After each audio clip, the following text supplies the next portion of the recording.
गुफ्तगू चल रही थी, शुक्रगुजारी पर हम बात कर रहे थे।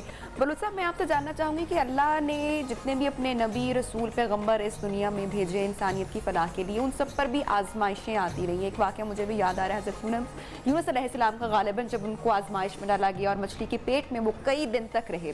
मैं समझती हूँ कि आज का इंसान भी, आज के दौर में भी हम एक आजमाइश से दो चार हैं। तो अल्लाह के नबियों ने, रसूलों ने, पैगंबरों में क्या वर्त किया, कैसे अल्लाह का जिक्र किया, कैसे अल्लाह ताला की शुक्रगुजारी की कि वो आजमाइश से गुजर गए। बिस्मिल्लाहिर्रहमानिर्रहीम।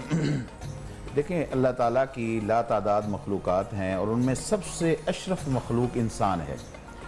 और ये जो अल्लाह ताला ने क्राउन ऑफ क्रिएशन बनाई है, ये हम अपनी मर्ज़ी से अफजल मखलूक नहीं बने। ये उसका फ़ज़ल है कि उसने हम पर ये रहमत की और अपनी पसंदीदा मखलूक बनाया। और फिर इनके अंदर अल्लाह ताला ने अम्बिया को, सुलहा को, अतकिया को, असफिया को, अक्ताब को अल्लाह ताला ने पैदा किया। बेशक। तो जितना कोई अल्लाह के करीब होता है, अल्लाह का निज़ाम है कि अल्लाह उसे ठोक बजा कर चेक करता है। बेशक। ये नहीं है कि जो अल्लाह के करीब हो उस पर कोई मुसीबत नहीं आती। नहीं, उस पर मुसीबतें उसकी कुर्बत और तकवे के एतबार से और ज़्यादा आती हैं। और यही वजह है कि नबी अलैहिस्सलातु वस्सलाम जब बैठे थे आप बैतुल्लाह के साथ टेक लगाकर, तो एक सहाबी ने कहा, या रसूल अल्लाह, क्या हम हक पर नहीं हैं? आपने फरमाया, क्यों नहीं हम हक पर हैं? तो आप फिर अल्लाह की मदद क्यों नहीं आती? देखो अब ये हो गया, ये हो गया। तो रसूलुल्लाह सल्लल्लाहु अलैहि वसल्लम ने फरमाया कि अभी हम पर तो कुछ भी नहीं हुआ, तुमसे पहली कौमों पर इतने अजाब आते थे तो युमशत बिमशातिल हदीद मादून लहमिही व आज़मिही, के लोहे की कंगियों के साथ अंबिया और अंबिया के ईमान लाने वाले लोगों पर कंगियां चला दी जाती थी। आज के दौर में भी हम अजाब में मुब्तला हैं, जो बीमारी है, जो कोविड है। इसकी वजह ये नाशुक्री ही है। सबसे बड़ी वजह अल्लाह की इनामात और नेमतों की नाशुक्री है। देखो हदीस में आता है, रसूलुल्लाह सल्लल्लाहु अलैहि वसल्लम औरतों के पास से गुजरे तो आपने फरमाया, या माशर निसा तसद्दक़ना उरीतु कुन्ना मिन अहलिन नार, ए औरतों की जमात, ज्यादा अल्लाह के राह में सदका करो, ज्यादा सदका करो। मैं, अल्लाह ने मुझे दिखाया है कि तुम ज्यादा आग में जा रही हो। पूछा, या रसूलल्लाह क्यों?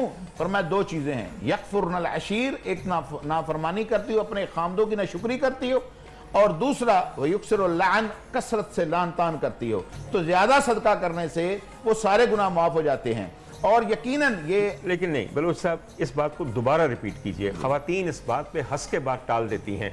आप अच्छी तरह जानते हैं कि मैं दूसरी गवाही देने लगा हूँ कि जब मेराज के सफ़र में सरकार को जन्नत का मुलाहिजा करवाया गया तो वहाँ पे औरतें बहुत कसीर तादाद में थीं। तब भी जब उन्होंने पूछा कि यहाँ औरतें ज़्यादा क्यों हैं, तो उन्होंने कहा, खामिदों की नाफरमानी, अदम तशक्कुर और लान तान या बाकी जो आते हैं। बीबियों, अपने आप को सुपीरियर ज़रूर समझो। मेरा एक जुमला याद रखिए, जो अपने खुदाए मजाजी को खुश ना कर सकी, खुदाए हकीकी को कभी खुश ना कर सकेगी। ये जो बर्तरी की और अना की और तकब्बुर की एक लहर चली हुई है कि मियाँ को जलील करना है, तो यकीन कीजिए मियाँ और बीवी एक ही सिक्के के दो रुख हैं। अगर सिक्के के ऊपर लिखा हुआ 50 पैसे की कीमत गिरती है तो दूसरी तरफ का भी 50 पैसे सिर्फ 25 पैसे रह जाता है। तो मियाँ को जलील करना दरअसल खुद को जलील और डी वैल्यू करना है। मैं एक शौहर होने या मर्द होने की हैसियत से ये बात नहीं कर रहा। बहुत सारी खवातीन ऐसी भी हैं जो बहुत शुक्रगुजारी में सारी जिंदगी गुजारती हैं। एक तबका वो खवातीन का भी है, ऐसा नहीं है कि तमाम खवातीन। मैं लेकिन मेजोरिटी की बात कर रहा हूँ, बिल्कुल आप यकीन कीजिए। मगर मैं अपनी बहन की ताईद में एक बात अर्ज करूंगा। सर, आप तो बहन की ताईद करेंगे ना, मेरे तो दुश्मन। नहीं नहीं नहीं नहीं, आपने बहुत अच्छी नसीहत की, चूंकि वो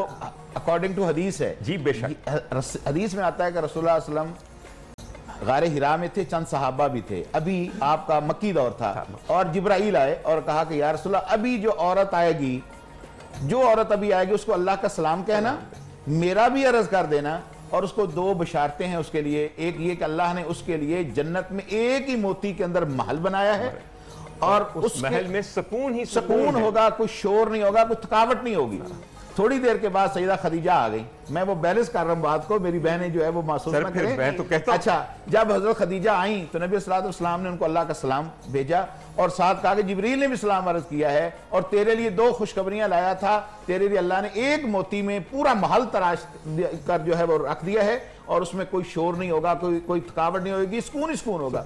उसकी असल वजह यह है, वजह असल यह है कि वो चूंकि जिस जिनस का अमल है उसी जिनस का जो है वो अजर है। अब अजर क्या है, कैसे ये मिला कि सैयदा खदीजा उम्र में रसूलुल्लाह सल्लल्लाहु अलैहि वसल्लम से बड़ी थी, दौलत में बड़ी थी, सब कुछ निछावर कर दिया। जिंदगी में कभी रसूलुल्लाह सल्लल्लाहु अलैहि वसल्लम ने ऊंची नहीं बोला, कभी नहीं बोला। और 3 मील का ये सफर तय करके अपने घर से अरबों का मील भी बड़ा होता है, गारे हिरा में आकर खाना पहुंचाया करती। बलोच साहब, जब खदीजतुल कुबरा हमारी माँ जब तशरीफ ला रही थी तो अल्लाह ने देखा कि कर क्या रही हैं। अल्लाह ने देखा कि इनका शौहर, मेरा महबूब, मेरे से लौ लगाए बैठा है, घर बार छोड़ के बैठा है, लेकिन वो खातून जो उम्र में बड़ी थी, जो मलिकतुल अरब कहलाती थी और जिनके पास कनीजों की बिलाताद तादाद थी, उन्होंने अपने शौहर के लिए खाना बनाया, मेहनत से, मोहब्बत से, कि उनको मुश्किल ना हो। उस खाने को बांधा, एक डिश में रखा, अपने हाथों से उठाकर मलिकतुल अरब आ रही हैं ताकि गारे हिरा में अपने क्या सरकार बात, को क्या बात, ये खाना क्या पेश बात, कर क्या सके। बात, क्या हजूर, इस किस्म की अगर अतात हो, ऐसी मोहब्बत हो, तो फिर वाकई